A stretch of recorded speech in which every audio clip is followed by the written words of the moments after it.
जब सब दरवाजे बंद हो जाएं, तब मैं रास्ता बनाता हूँ। राजस्थान के रेगिस्तान में एक गांव था, उसका नाम था सत्यपुर। वहाँ एक युवती रहती थी जिसका नाम था सुहानी। बचपन से ही उसके मन में यह सपना था कि वह गांव की बेटियां को पढ़ाई का एक हक दिलाए, ताकि वे भी पूरी दुनिया की रोशनी देख सकें। लेकिन समाज की सोच बहुत संकीर्ण थी। जब भी वे पढ़ाई की बात करती, लोग कहते यह लड़कियां का काम सिर्फ घर संभालना है, पढ़ाई नहीं। सुहानी के मन में आक्रोश उठता, लेकिन साथ ही भीतर एक उम्मीद भी जागती। उसने कई बार गांव के मुखिया से विनती की, बेटियां को भी पढ़ने दो, लेकिन हर बार दरवाजे बंद कर दिए गए। पंचायत में बुलाकर उसे सबके सामने अपमानित किया गया और कह दिया गया, यह रास्ता बंद है, बेटियों को पढ़ाई की इजाजत कभी नहीं मिलेगी।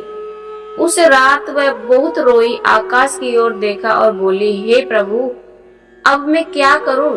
सब दरवाजे बंद हो चुके हैं। तभी उसके भीतर से एक आवाज उठी। श्री कृष्ण कहते हैं, जब जब दरवाजे बंद हो जाएं, तब यह संकेत है कि तुम्हें नया रास्ता खुद गढ़ना है। हार मत मानो, ये आदेश, यह अंधेरा अंत नहीं है, यह तो नई सुबह का आरंभ है। अगले दिन सुहानी ने ठान लिया कि वह अपने सपने को किसी की अनुमति पर निर्भर नहीं करेगी। उसने अपने झोपड़े को बाहर मिट्टी पर अक्षर बनाकर बच्चों को पढ़ाना शुरू किया। किताबें नहीं थी तो पुराने अखबारों को ही किताब बना लिया। लोग उसका मजाक उड़ाते, कहते यह पागलपन है, लेकिन सुहानी भीतर ही भीतर सुनती रही।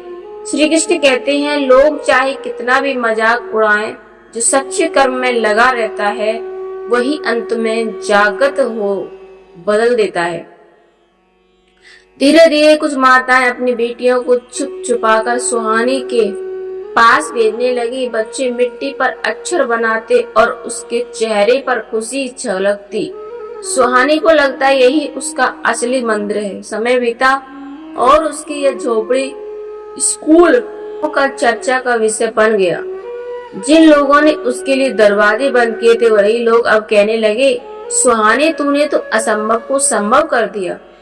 सुहानी मुस्कुराई और भीतर से सुनते श्री कृष्ण कहते हैं, जो दूसरों के लिए दीपक जलाता है, उसका दीपक स्वयं प्रकाशमय हो जाता है। सालों बाद सरकार ने भी उसकी कोशिशों को देखा और गांव में पहला बड़ा स्कूल खोला गया। उद्घाटन के समय सुहानी ने सबके सामने कहा, मित्रों, अगर जीवन में सब दरवाजे बंद हो जाएं, तो निराश मत हो।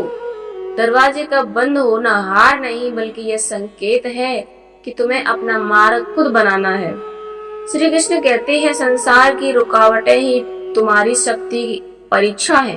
अगर तुम हिम्मत ना हारो और कर्म करते रहो, तो वही रुकावटें तुम्हारे लिए सीढ़ियां बन सकती है। गांव के लोग गलतियां तालियां बजाने लगे और सुहानी की आंखों में आंसू आ गए।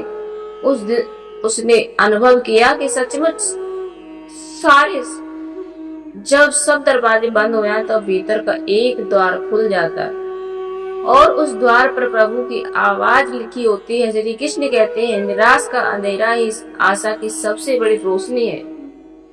जय श्री कृष्ण मित्रों।